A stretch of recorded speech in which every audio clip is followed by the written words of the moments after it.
nabilbilag, titib kerti takdermu, anya pa'y tinalamlamin, kastipul uy ti angin ay, sing toksik lay daksik ay, Cordillera, salak mi banka.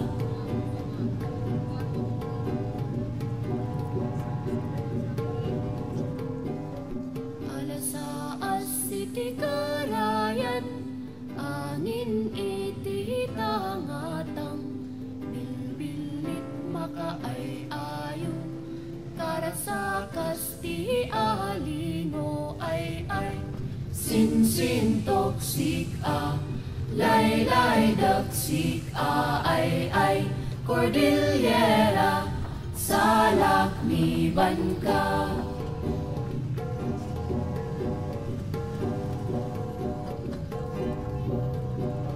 Balitok asumilsilak, kay kayo nakataytayag, pay payo nga inagdan, na pagkas akarayan ay, sing toksik lay daksik ay, Cordillera, salak mi banka.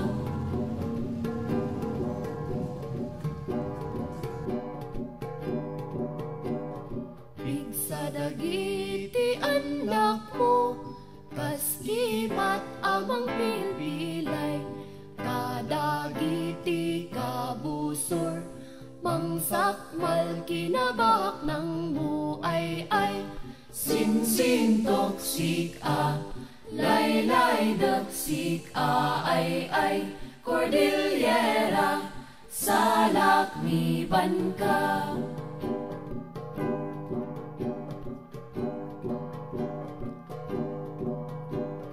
Bantay ti kinabak ng banwar akaigorotan, naturad dagiti anak mo, kas katib kerti bantay mo ay, sin toksik lay daksik ay, Cordillera, salak mi banka.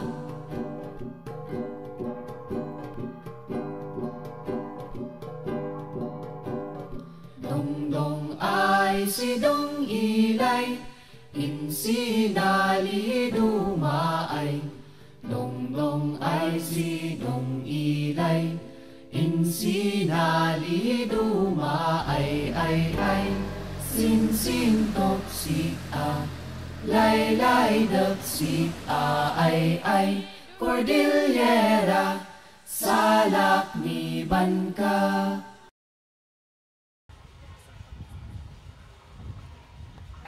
Check up. Tuck this in the back. It's the official logo of Radyo Sagada. So this is a fertility symbol. It's colored gold. And these lines, the diagonal and straight ones, were lines that you can see in the traditional costume, in the tapis, the wrap around. So an artist who came to Sagada and stayed and volunteered to do that, based this concept from what she observed about us and our culture. So as you see, the lines tend to radiate. There is something internal and there is something out. This is to symbolize the broadcast.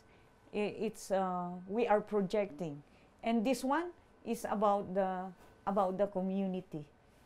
So it's the inside and the outside.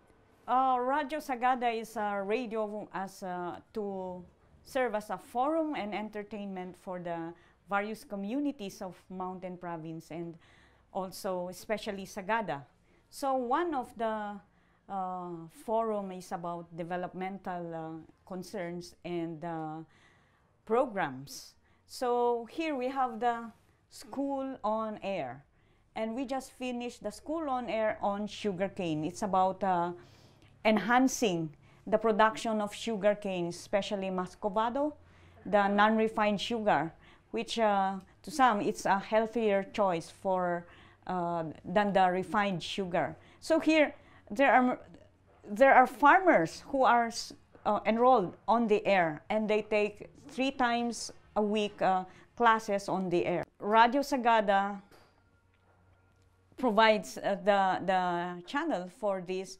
It's this school on air was organized by the Department of Agriculture. Earlier, we had the school on air on coffee production. This is another program designed for farmers who have chosen to have coffee for their production. So that was the earlier school on air. Radyo Sagada, as we said, is also for entertainment. And we promote local musicians. So local music albums like this one and another one.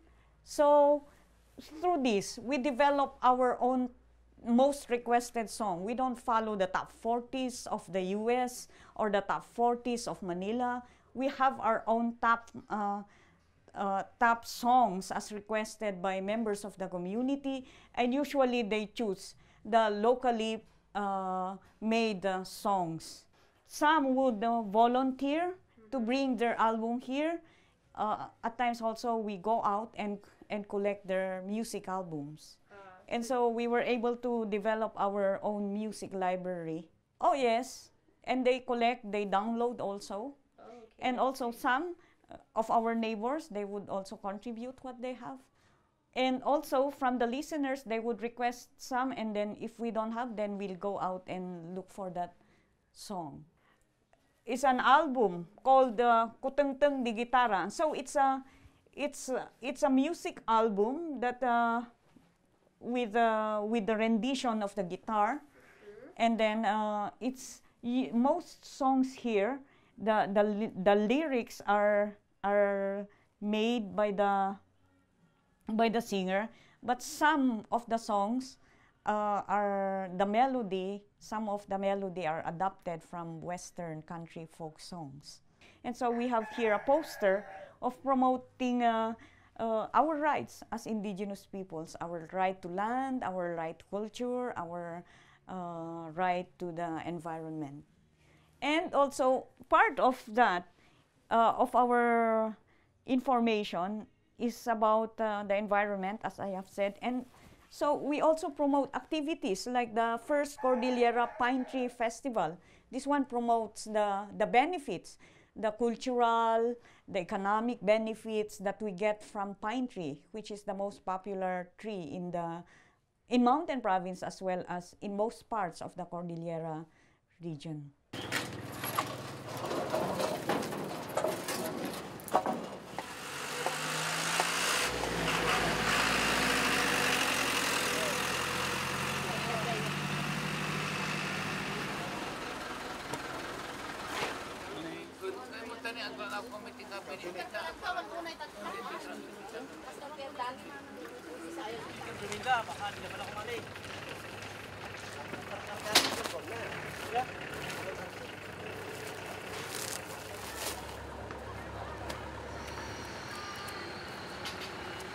Ano ka na, Nick?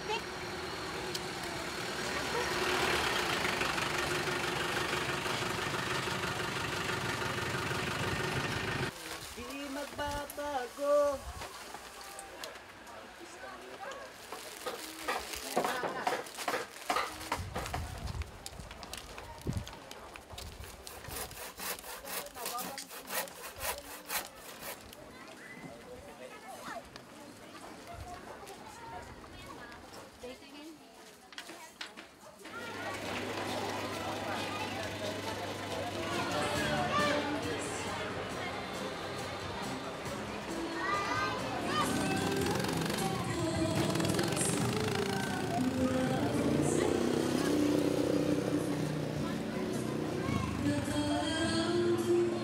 Also, we have programs on environment, and on environment and climate change. So we give developments or issues on the environment. For example, mining, big mining projects, which generates much issues as far as the community is concerned because of the destruction to the environment.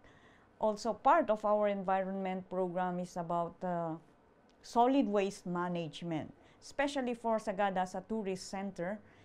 Many hotels and because of the many guests that we get, there's more products that are used, and therefore along with that are waste.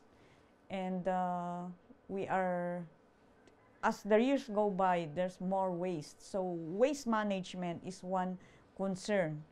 We had that program on solid waste management so that the people, we inform the people on how to manage the waste, and the listeners also to give their idea on how we deal with this solid waste management. Iti Friday, so welcome na iti programa tayo nga folk rock and country music with your friend on air, Modra Belen, syempre.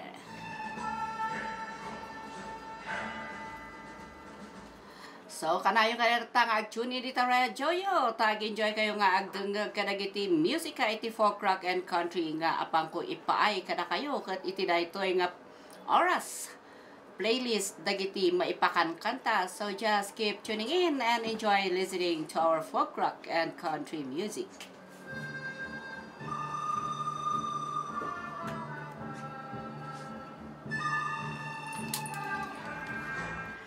So para kadagiti bisita, dagiti guest nga imay niki fiesta dito sa Sagada, enjoy your stay and enjoy nga agbuya kadagiti activities nga madama nga mararami dito.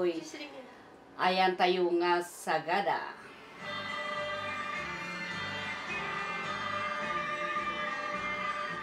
Happy holiday everyone. So ada tigorti Scorpions iti kantada nga holiday para kada kayo amin.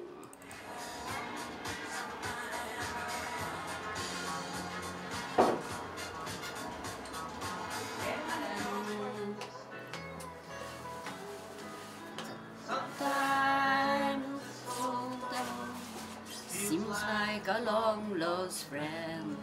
Yes, hey, it's good to be back home again. Yes, it is. I like the old times favorites. Yeah, okay. I don't know what they're singing these days. Yeah. So the request will come to this, and you will start looking in alphabetical order. Yeah?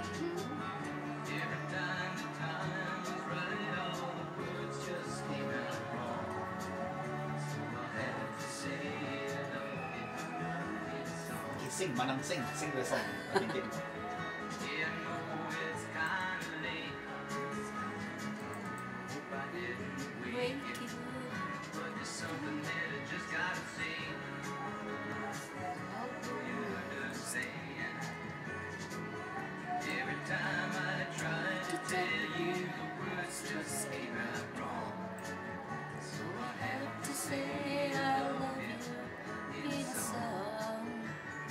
I love music, but music doesn't love me, so I don't have a good voice. My friend invited me for the training for this Radio Sagada. I was interested to join the training, so there I joined the training. Then the trainer asked for some volunteers to coordinate to the community so we can start the radio. So we applied as volunteers, as coordinators. So there we started our work coordinating to the community people around Sagada.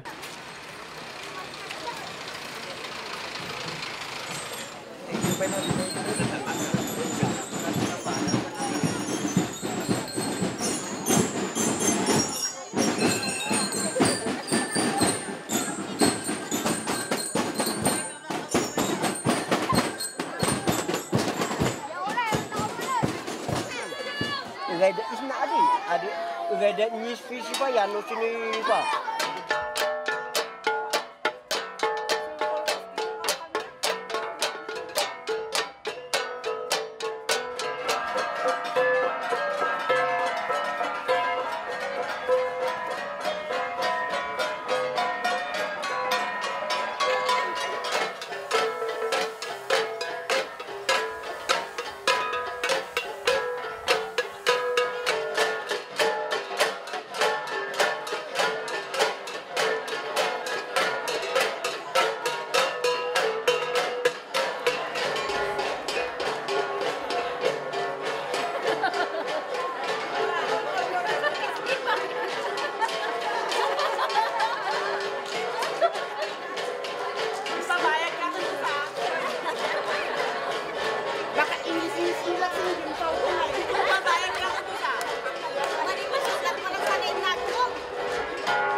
So after I finished high school, I go to Baguio City to study college. Actually, I enrolled in engineering, civil engineering, but I failed from one of my major subjects, so I shift to mass communication. So there, I gladly finished that 3-year course because it's TRISEM in University of the Cordilleras in Baguio City. And then after my studies, I volunteer on RPN 9. It's an AM station, AM radio station in Baguio City, located at the Station Road. And then after that, I worked in Adesti. It's a clothing line.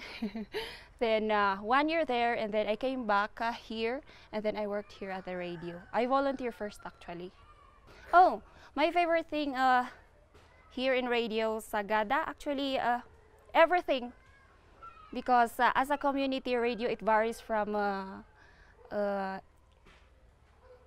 commercial radio and government radio.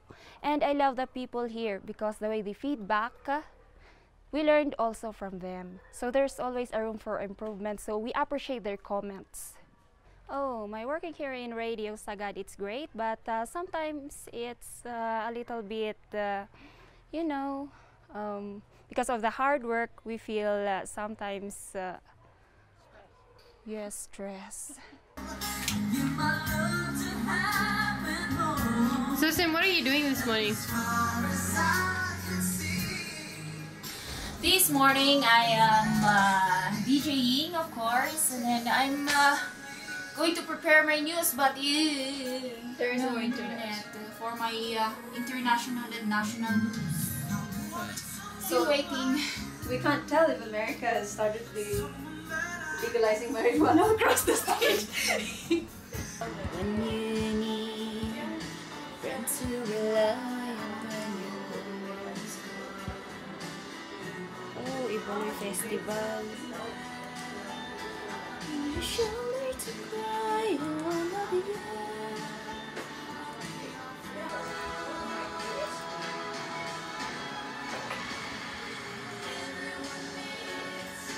Danka.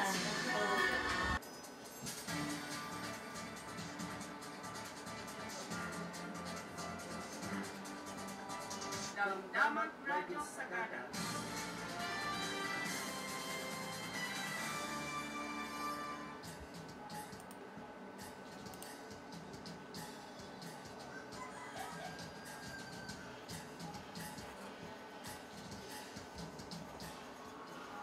Right, kot naimbag ngal daw kun pangal daw para karigiti amin nga listeners sayo dito 104.7 FM Radyo Sagada. So happy utag festival, happy lunch matlaeng para amin karigiti mangmangan itang oras.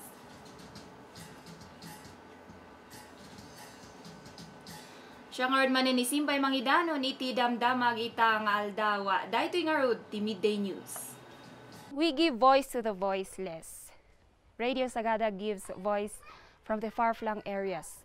We give them the information that they need. Actually, farmers and gardeners are our major listeners here in the Cordillera.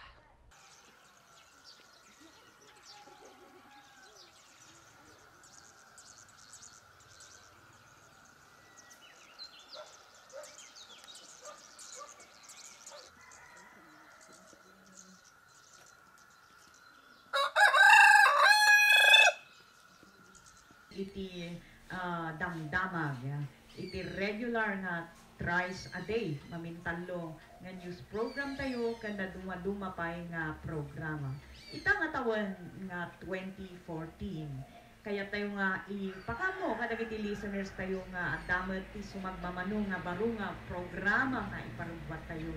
Kastamot iti duma pa nga programa nga akas iti radio drama nga ipaay ti National Nutrition Council tayo. Dagita aputin tay antabayananan kadagiti way nga aldaw ditoy 104.7 FM.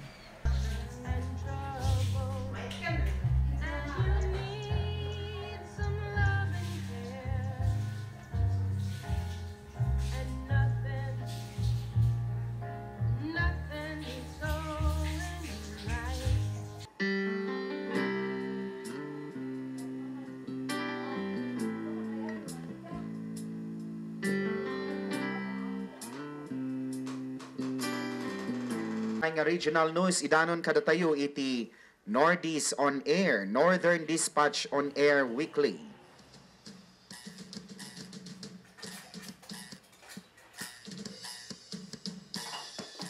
Para naman sa ulon ng Balitang National, Davao City, dating Davao City Rodrigo Duterte nagsalita tungkol sa rice smuggling.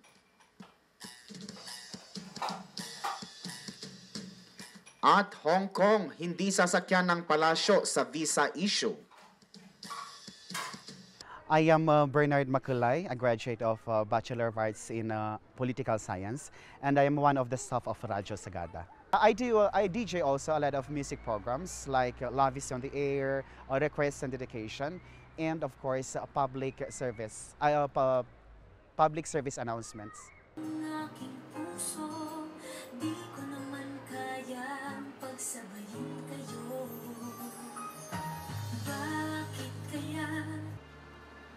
Okay, it's February 3, manumanan nga aldaw, it's Valentine's Day, aldaw manan ti panagaayat, but I believe nga ti panagaayat kat every day. Anyway, Valentine's every day, and advance Happy Valentine's Day, kunamat niya 5779. Ayan, advance Happy Valentine's Day, God bless you and your family. With love, peace, health, wealth, and all heavenly graces. Have a blessed 2014. Likewise, 779. And I'm willing to take my chance.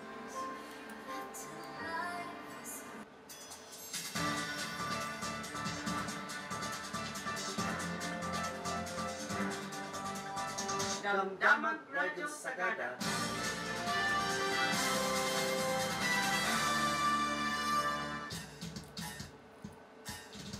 Naragsak na sa lunat nga rabi tayo amin Cordillera, karaman ti Cervantes kan Quirino, Ilocos Sur. Para iti headlines sa iti damdamag regional kan lokal. Grupo iti human rights nagkomentar nga haan nga umanay ti death penalty para iti seguridad dagiti Filipino.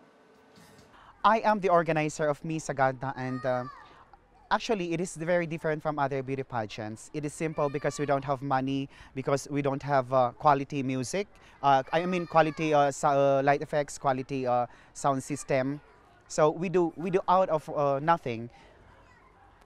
Yes, and in here we have to promote to the young people, especially by using the candidates on the proper wearing of our costumes, of our cultural ethnic wears. yes, the proper wearing of our traditional ethnic wears. And of course, they have to know through the question and answer portion what is the importance of their culture and the effect of preserving the culture to them. We have several programs that focuses on culture. It's done by volunteers as well as radio staff. This is part of promoting our own culture, our own identity. It's also part of sharing issues on culture, like how beautiful traditions and traditional values are getting lost, and how elders would like to reach out to the young generation because of the decreasing appreciation of this beautiful tradition that we have. But at times there are also difficulties involving the elders. You know, they usually hesitate to come to the station. So most of these are done through interviews and data gathering. Malabipay nan batawa, dak maisukat si ut-utot ay mangmangwani en kipiit malul uwad kay sibit kipaas malul uwad kay aas kipao malul uwad kay pao naliwadat kanunan sibit yapaw at kanag-agay kalugama mawagkat pay kasin dak umay dapal amakan paliking dandapay amaw ito pay kakanto na lugaman takad sa sanggun si mas dunu sinunan ng buhasin na. Yeah, I like that. Masapol ay maming pinsan kami ng gulot.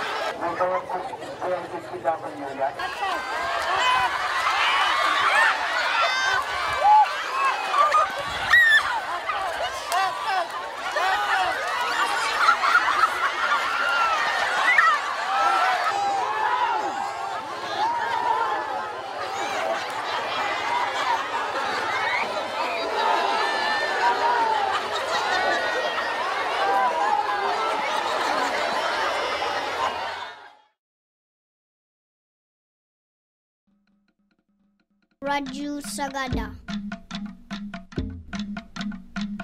104.7 FM. Mun kasing taku amin ay mun ibingay iskanta liwliwa yadamag. Dak kayo nandiag di Radyo Sagada. Dong dong ay si dong.